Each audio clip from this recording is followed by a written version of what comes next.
আসছে আগামী ২৬ তারিখে রোজ শনিবারে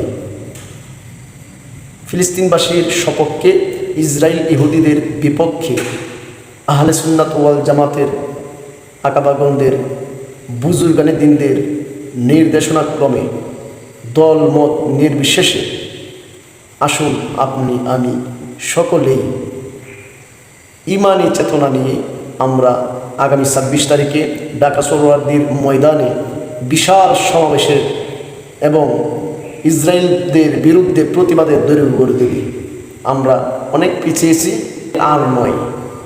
আসুন দল মত নির্বিশেষে সকলেই একটি প্ল্যাটফর্মে আসি।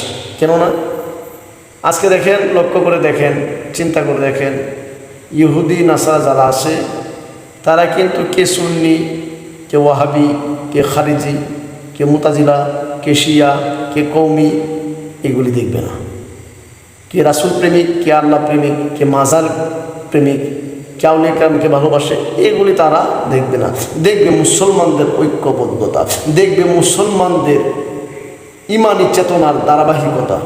কাজেই এখন আর দলাদলি এগুলি কোনো বিষয়বস্তু রাখবেন না। আমাদের আহলে সুন্নাত ওয়াল জামাতের যে বুজুর্গানে দিনগণ যে নির্দেশনা দিয়েছেন, যে ঐক্যের আহ্বান করেছেন সকল মুসলিম উম্মাহকে, আমরা সকল দলাদলি ভেদাভেদ ভুলে ইমানি চেতনা নিয়ে আমাদের ফিলিস্তিনবাসীদের প্রতি লক্ষ্য রেখে তাদের প্রতি ভালোবাসা রেখে আমরা আগামী ২৬ তারিখে ঢাকা সোহরাওয়ার্দীর উদ্দেশ্যে রওনা দিই।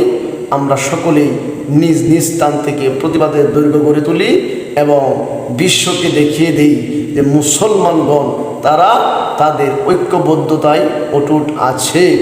কাজেই আমরা সকলেই এখন থেকে নিয়ত করি আমরা আমাদের প্রত্যেকের স্থান থেকে প্রতিবাদ করব এবং আগামী ২৬ তারিখে আপনি আমি যে বা যাহারা আছে সকলকে নিয়ে আমরা আগামী ২৬ তারিখে ঢাকা সোহরাওয়ার্দীর ময়দানে উপস্থিত হব ইনশাআল্লাহ।